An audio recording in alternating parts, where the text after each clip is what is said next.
Assalamualaikum warahmatullahi wabarakatuh. Waalaikumsalam warahmatullahi wabarakatuh. Innal hamdalillah nahmaduhu wa nasta'inuhu wa nastaghfiruh wa na'udzu billahi wa nasta'inu alaihi.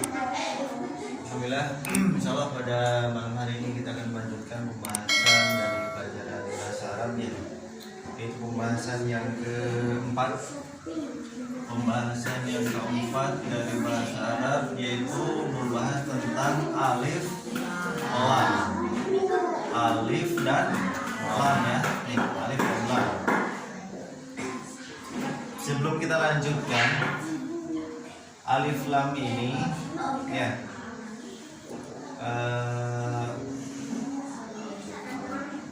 cuma bisa masuk kepada isim.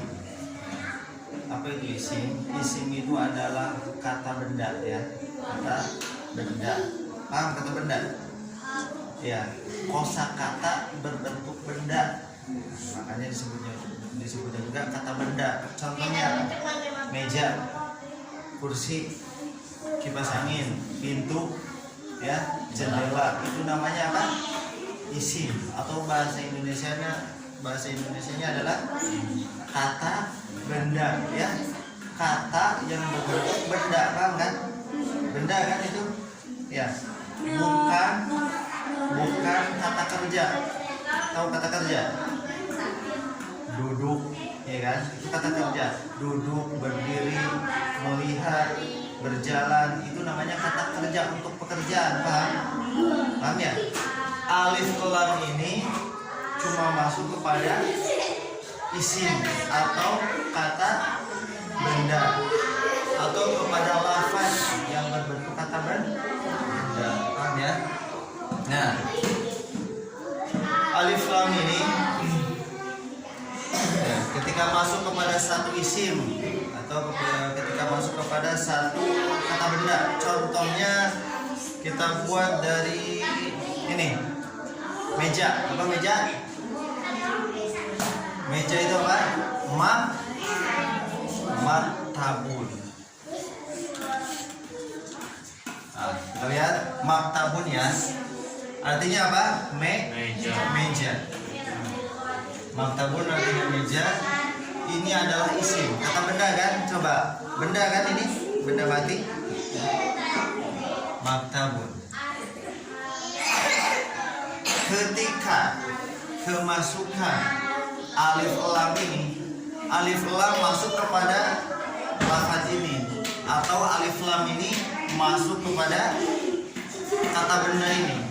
Jadi dikasihlah di sini alif dengan lam ya, masuk kepada maktabun ya. Ketika kemasukan alif lam maktabun ini ya, ketika alif lam ini masuk kepada maktabun, otomatis harokat ya, bukan huruf. Harokat yang paling ujung, dari lafaz maktabun ini berarti harokat apa? Harokat tanwun ya, tanwun. Rupa yang paling ujung ini adalah harokat tanwun. Ketika kemasukan alif lam, maka otomatis tanwun ini berubah jadi domah ya, tidak boleh al maktabun. Jadi yang betulnya gimana? Al-maktab. Paham? Contoh yang lain apa? Contoh yang lain itu babun. Babun.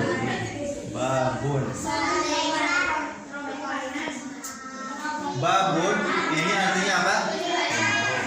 Pintu. Ketika babun ini kemasukan alif lam, jadi gimana? Alba. Ketika masukkan alif lam, maka harokat pokoknya patokannya itu ketika kemasukan alif lam ini, harokat dari lafaz tersebut, harokat yang paling ujung, paling terakhir dari lafaz yang terakhir dari lafaz ini harus dirubah menjadi doma. Jadi gini, alba bu, ya. Ya, coba. Nih, rumusnya seperti inilah. Rumusnya seperti ini.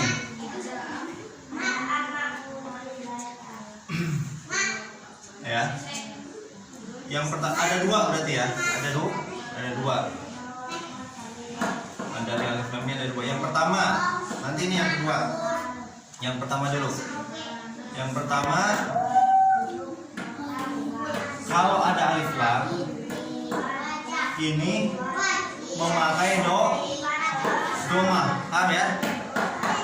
Kalau misalkan ada alif lam, ini harokat terakhirnya harus pakai doma. Yang kedua, kalau misalkan alif lamnya ini tidak ada, maka memakai apa? Tanbun. Ini aja, gini aja ya. Ya. Alif lam ini, ya. Satu lafaz, contohnya lafaz apa tadi? Maktabun yang paling pertama ya.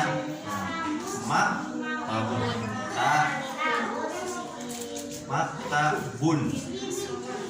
Lafaz ini yang dikasih kotak ya.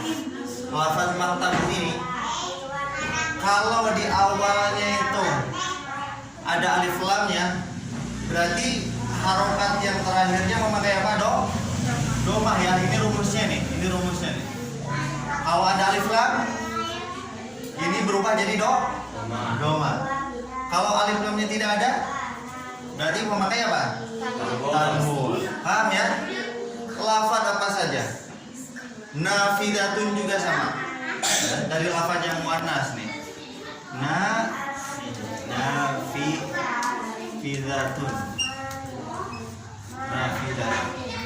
Kalau misalkan di awalnya ada alif lam, maka rumus kalau ada alif lam pasangannya dengan doma. Berarti begini. Jadi gimana? Nafidatun.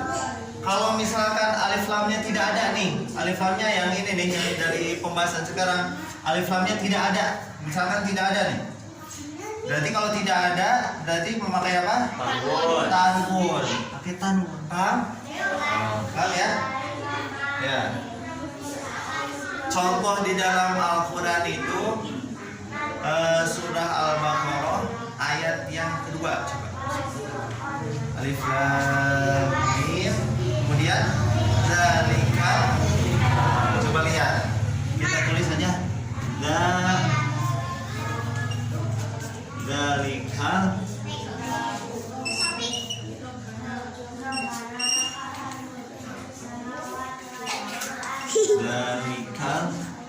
kitabu. Coba lihat. Lafaz al-kitabu di sini. Ya, kita membahas lafaz al-kitabu. Ini isim ya. Kitabun artinya kitab. Tapi yang dimaksud di dalam Al-Qur'an ini dan maksudnya adalah kitab Al-Qur'an ya. Kita bahas ini. Al-kitabu. Dzalikal kitabu. Aslinya ini ada alif lam tuh. Sebelum, kalau misalkan tidak ada alif lam, berarti apa? Kitabun ya. Aslinya kitabun. Ketika ada alif lam, berarti pasangannya harus dengan doma. Ada alif lam? Berarti harus pakai doma, betul kan? Ya, itu dalam Al-Quran. Kalau misalkan tidak ada, ini misalkan ya, tidak bermaksud merubah Al-Quran. Misalkan tidak ada alif lam, dzalika kitabun.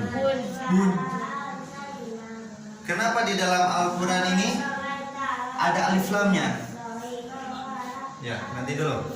Jadi yang ini, insya Allah paham ya. Sekali lagi, alif lam ini, ya, pembahasan yang keempat tentang alif lam.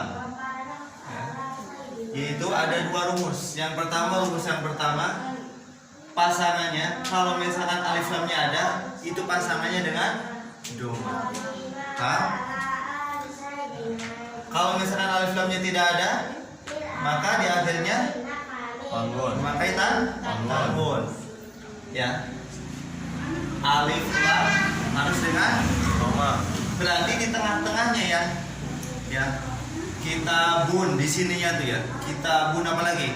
Babun, mirwahatun, misbahun, nafidatun, saburatun. Kalau misalkan ada alif lamnya, tinggal ganti akhirnya pakai doma.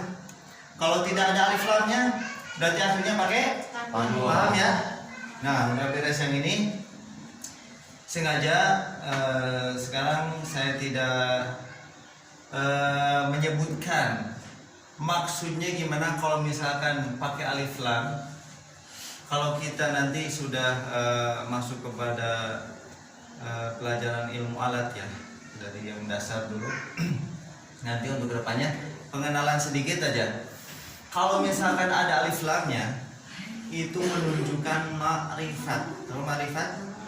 Ma'rifat itu adalah sesuatu yang khusus, yang khusus. Kalau tidak ada alif lamnya, ya, contohnya maktabun ini, tidak ada alif lamnya, ya, itu menunjukkan lafaz ini, ya, ini nakiroh. Nakiroh itu masih global, masih umum, masih umum. Jadi maktabun ini artinya kitab, ya kan? Meja. Tapi belum jelas, masih umum. Meja yang mana? Di sini kan meja ada lebih dari satu, nih ada 4. Ada 4 meja panjang ya. Maktabun artinya meja. Meja, satu meja artinya, ya, satu meja. Tapi mejanya itu belum jelas, belum diketahui meja yang mana yang dimaksud. Tapi kalau misalkan ada alif lamnya, maka itu menjadi makrifat, menjadi khusus. Jadi diketahui. Walaupun orang itu menyebutkan al-maktabu, meja. Oh, berarti orang yang diajak bicara itu paham. Maksudnya meja yang dimaksud adalah meja yang paling depan, gitu loh. Paham ya? Tadi kita membahas ini nih, di dalam ayat yang kedua dari surah Al-Baqarah, dzalikal kitab. Di sini tidak disebutkan dzalikal Qur'anu, ya kan? Kitab ini masih jelas, masih apa namanya? Kalau kitabun tidak memakai alif lam itu masih nakiroh, masih global, masih umum. Jadi kalau misalkan ini tadi tidak ada alif lamnya, dzalika kitabun la raiba fihi, itu nanti bisa orang apa namanya tafsirnya bakal salah ya. Kenapa ada alif lamnya? Menunjukkan yang dimaksud kitab di situ tuh sudah jelas, kitab Al-Qur'an. Gitu loh. Kalau misalkan tidak ada alif lamnya itu masih global. Kitab itu ya, tapi kitab yang mana? Apakah kitab tauhid? Apakah kitab jurmiyah? Apakah kitab apa gitu ya? Masih umum kan? Tapi kalau misalkan diawali dengan alif lam, walaupun disebut Alkitab, oh jelas. Walaupun disebutkannya itu Alkitabu, dzalikal kitabu, kitab itu maksudnya kitab suci Al-Qur'an. Nanti ya kita membahas apa namanya, membahas lafaz kalau misalkan kemasukan alif lam itu menjadi ma'rifat, lafaz kalau tidak ada alif lamnya itu menjadi nakiroh. Itu nanti pembahasannya. Untuk sekarang ya apa namanya, untuk sekarang yang dibahas sekarang adalah kegunaannya dulu ya. Intinya kalau ada alif lamnya maka pasangnya harus dengan doma. Kalau lafaz itu ada alif lamnya, maka harokat yang paling terakhir, paling ujungnya harus memakai doma. Kalau lafaz ini tidak ada alif lamnya di awalnya ini, maka di akhirnya itu harokat yang paling ujungnya harus memakai tanwin. Paham ya? Ada pertanyaan? Tidak ada? Ya sudah, kita cukupkan sampai di sini dulu ya pembahasan keempat. Insya Allah nanti minggu depan kita akan melanjutkan daripada pelajaran bahasa Arab masuk pada pembahasan yang kelima ya. Mudah-mudahan dari pembahasan ini kita diberikan kepahaman oleh Allah Subhanahu wa taala. Amin. Kemudian kita lanjutkan dengan pembacaan doa. Kita tutup ya. A'udzu billahi minasy syaithanir rajim. Bismillah.